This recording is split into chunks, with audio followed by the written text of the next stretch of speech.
The sun dipped low, casting golden light over the bustling streets of Lagos.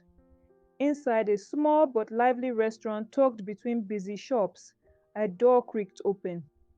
A tall, handsome young man walked in, dressed in a simple white shirt and jeans. His name was Prince Zain, heir to the royal family of Arondizuogu, recently returned from his studies abroad. But he wasn't smiling. Behind the clean clothes and gentle eyes was a heart weighed down with pain. As he took a seat, a man in his 40s, warm and jovial, stepped out from the kitchen. "Zane," he shouted, dropping a ladle and rushing forward. "You're finally back from America." Zain stood to hug him. "Uncle Kola, it's good to see you again." They sat. Uncle Kola eyed him curiously. "But why do you look like your puppy just died? You finished school, you're a prince, you're rich, girls love you. So, what's the problem?" Zain sighed. "That's the problem. Girls love me, for all the wrong reasons. They love the palace, the cars, the name. Not me, not Zain." Uncle Kola leaned back. "That's deep. I want real love, Uncle. I want someone who will choose me even if I have nothing. That's why I want to pretend to be poor. I'll work here as a delivery man. No one must know I'm the prince, not even your workers." Uncle Kola's eyes widened. "You, Prince Zain, delivering food on an old bike? Are you serious?" Zain nodded. "Very well." Kola chuckled. "You're lucky. We deliver daily to Golden Hills University. Many girls there, rich ones, proud ones, maybe even a kind one. Who knows?" The next morning, Zain dressed in old jeans, a plain tee, and a cap. He sprayed himself with cheap body spray and hopped on the rusty delivery bike. As he reached the university, students strolled past with iPhones and designer bags, not even glancing his way. His first stop was the female hostel. He knocked and waited. The door swung open. A tall, flashy girl stepped out. Her name was Leona. With her gold earrings, long lashes, and designer shoes, she looked like she owned the hostel. "Yes?" she asked, wrinkling her nose. "Delivery from Kola's kitchen," Zane said, smiling. She glanced at him, her face curling in disgust. "You? Please tell me you didn't touch the food with those dirty hands. You smell like gutters. Are you even human?" Zane stood still, his pride aching, but he bowed slightly. "I'll do better next time, ma."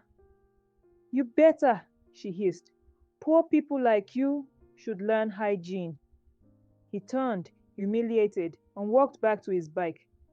Later that day, Uncle Kola asked, "How did it go?" "One girl almost spat on me, but I'm not giving up." The next morning, Zane cleaned up, used better perfume, and wore the same simple clothes. Again, he returned to Golden Hills. Leona was waiting. "You again? At least you smell better today. Don't mess up my food." "Yes, ma," he said, handing her the pack. As he turned to leave, a soft voice called out, "Excuse me, sir." He turned. A young woman descended the stairs holding a tray of empty plates. Her name was Amirah. Her hair was in a ponytail, her dress was plain, but her presence lit up the corridor.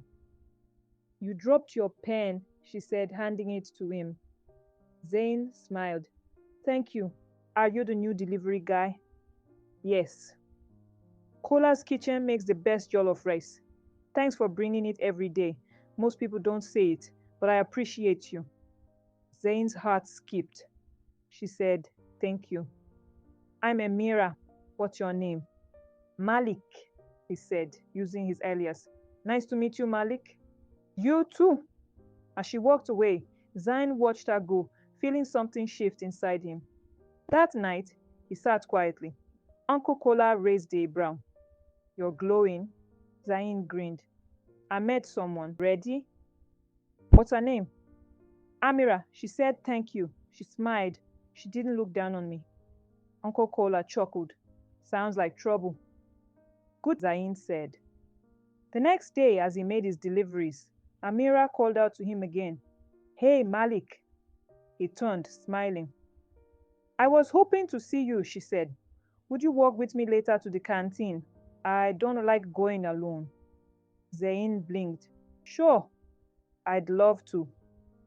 That afternoon, they sat on a bench under a tree, sharing puff puff and meat pie. My father used to sell second-hand clothes. My mom was a cleaner, Amirah said. They worked hard to send me here. We're not rich, but we have peace. Zain was touched. You're wise. Some girls passed by, laughing. Why are you sitting with that delivery guy? Amirah ignored them. You're kind and respectful. That matters more than money. Zain looked at her, heart full. Later, as they walked back, he noticed her sandal had torn. Wait, he said. He bent down, took off his shoes, and handed them to her. No, I can't take them, she said. Please, he replied, let me do this. She wore them, touched. That evening, he returned to the restaurant barefoot. Uncle Kola laughed. Where are your shoes? I gave them to someone special. Kola nodded. Ah, love entered your eyes. But Zan was quiet that night, sitting by the window thinking, this girl, Amirah. She saw him. Not the prince, just the man. And maybe, just she could be the queen he was looking for. The next morning in Lagos started like every other day, loud, chaotic, and full of energy. Cars honked endlessly in the streets.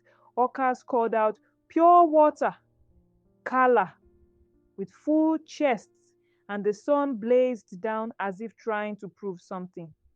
But inside a small room behind Kola's kitchen, Prince Zain, still disguised as Malik, was already up and ready, standing in front of a cracked mirror.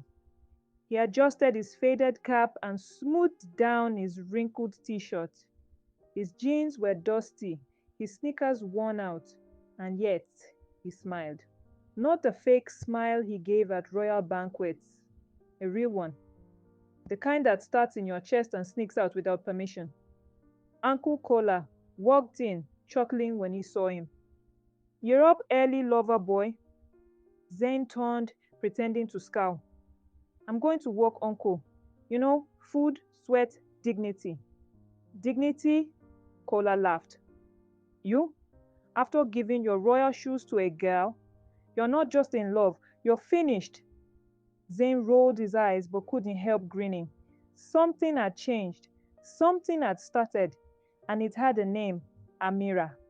Later that morning, Zain rode his rusty bike to Golden Hills University, the wind fighting him all the way.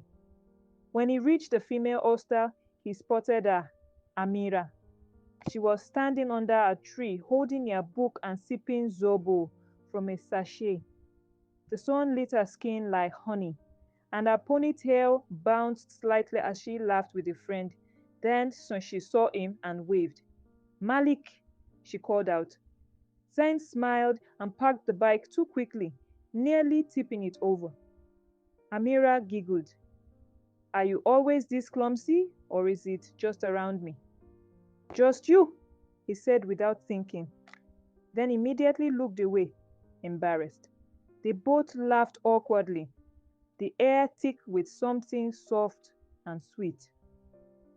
You look different today, she said, stepping closer. Zain shrugged. Maybe you're just starting to see me better.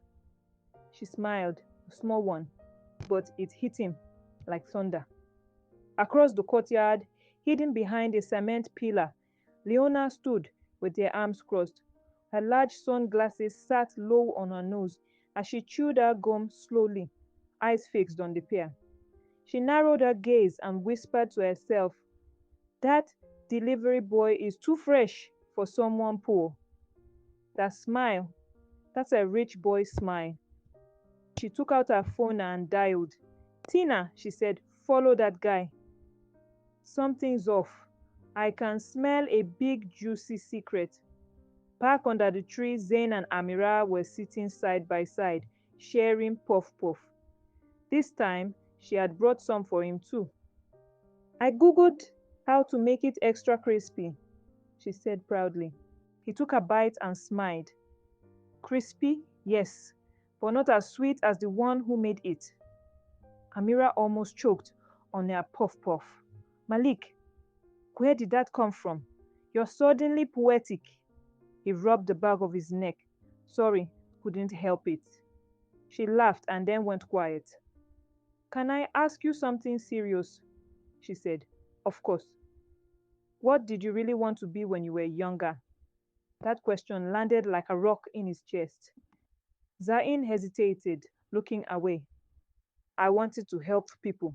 Maybe be a teacher or start a charity, something that makes a real difference. Not just sit on a throne. She tilted her head. That's beautiful. Most guys just want money and flashy cars. He looked at her, curious. What about you? I want to be a writer, she replied. I want to tell stories about girls like me, boys like you, people no one pays attention to. Zane blinked, his throat tight. She had no idea just how big his story really was. Far away, in a luxurious palace surrounded by peacocks and men with polished boots, King Ezendu was pacing in his royal chamber. He was furious. Where is my son? He shouted, his voice echoing through the hall. 2 weeks, no calls, no letters, no crown. One of his aides bowed low. Your Majesty, the last confirmed sighting was in Lagos, near a place called Kola's Kitchen. The king froze. Kola's what? That sounds like poverty. The aide shifted uncomfortably. Shall we send the royal guards, Your Majesty? No, the king said. He'll smell them coming. We need someone he won't suspect. He picked up his golden-plated phone and made a call. Hello, Leona? Yes, it's time you prove your loyalty to this family. Follow him. Find out what he's hiding. Later that evening, Zain walked Amirah back to her hostel. The sky was purple and gold, and the city lights were beginning to blink awake. They stopped at the steps. For a moment, it was quiet between them. Thank you, Malik, she said softly. You make school feel lighter. He smiled. You make the world feel more honest. Then, without thinking, she stepped forward and hugged him. It wasn't long, but it was real.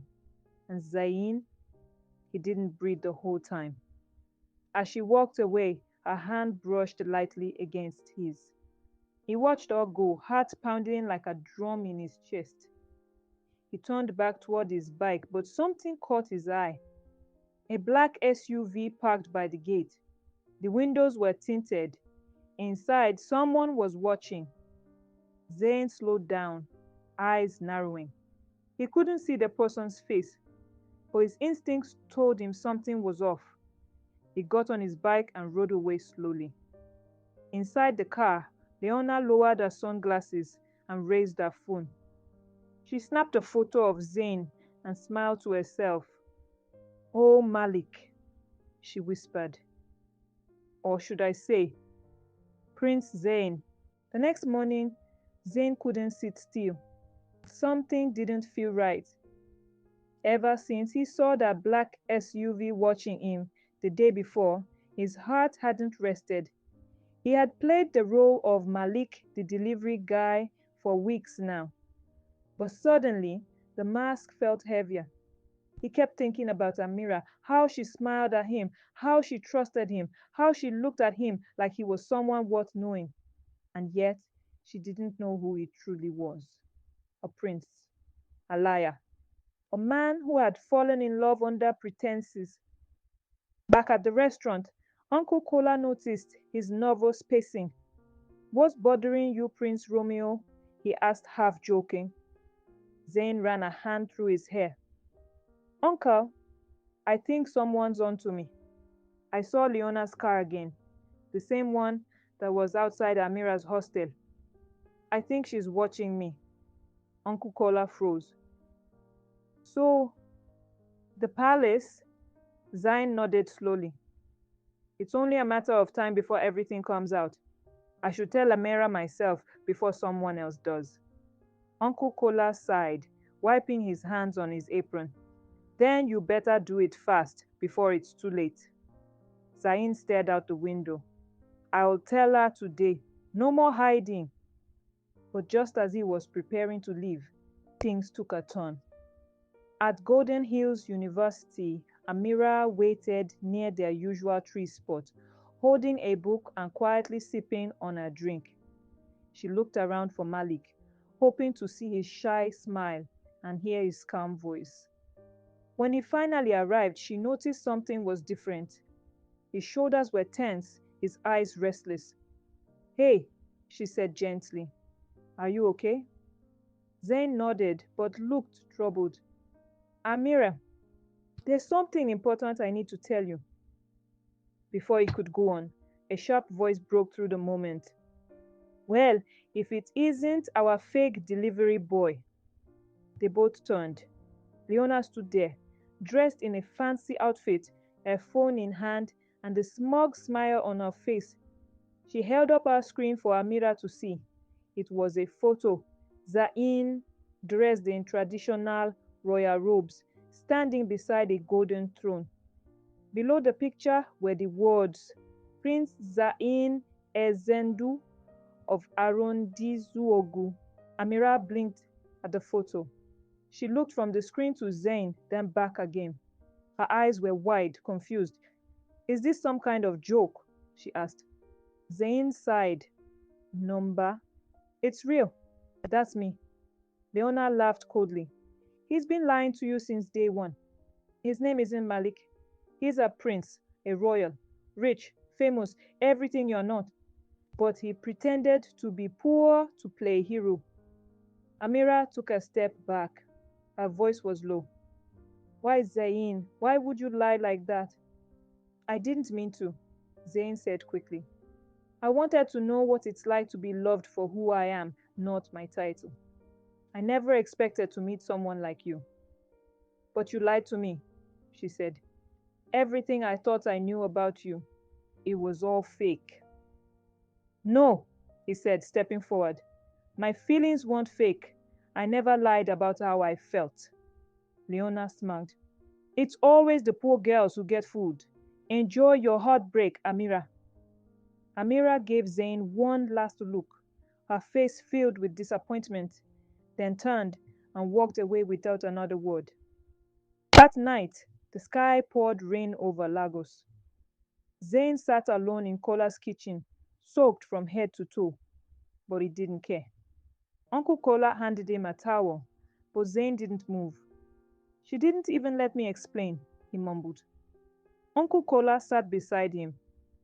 You had your reasons, Zain, but you also broke her trust.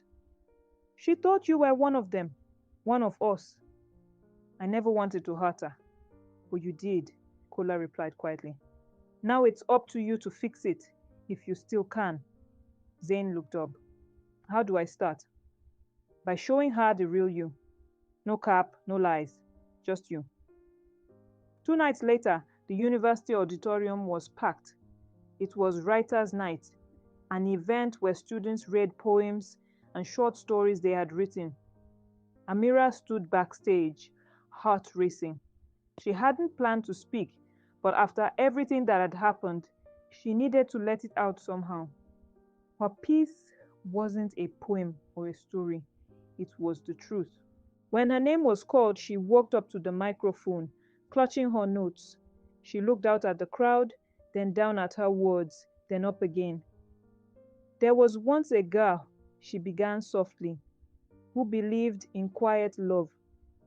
She met a boy who made her feel seen, who gave her his shoes when hers broke, who listened and who smiled like the world made sense. She thought he was poor. She thought he was simple, but he wasn't. He was hiding a secret, one that changed everything. The room was silent. She didn't care about his money. She just wanted the truth. And when it came out too late, It hurt. The moment she finished, there was soft clapping from the back. Then a familiar voice spoke. Can I say something? Heads turned. Zane was standing by the entrance wearing plain clothes, no crown, no titles, just him. He walked slowly toward the stage. The crowd parted for him, some whispering in shock. When he reached the front, he didn't take the microphone. He just looked at Amirah and spoke from his heart. I was wrong. I thought I needed to hide who I was to find something real. But the truth is, hiding made me lose the one real thing I had. You. His voice trembled. I didn't mean to lie. I just didn't think someone like you would ever choose someone like me if you knew everything. Amirah looked at him, quiet, guarded. Zain stepped closer. I love you. Not as Prince Zain, not as Malik, just as me. There was a pause. Then slowly Amirah stepped forward. She didn't smile, not yet, but she reached for his hand. I don't care about your title, she said. I just wanted the truth. Zain held her hand tightly. Then the truth is this: I choose you. Every time. The room erupted into soft applause, but neither of them noticed. In that moment, nothing else mattered. He had come clean. She had forgiven him. And maybe that was all they needed. 1 year later, it was a bright afternoon in Arondizuogu, in the palace garden, under a white canopy decorated with fresh hibiscus flowers.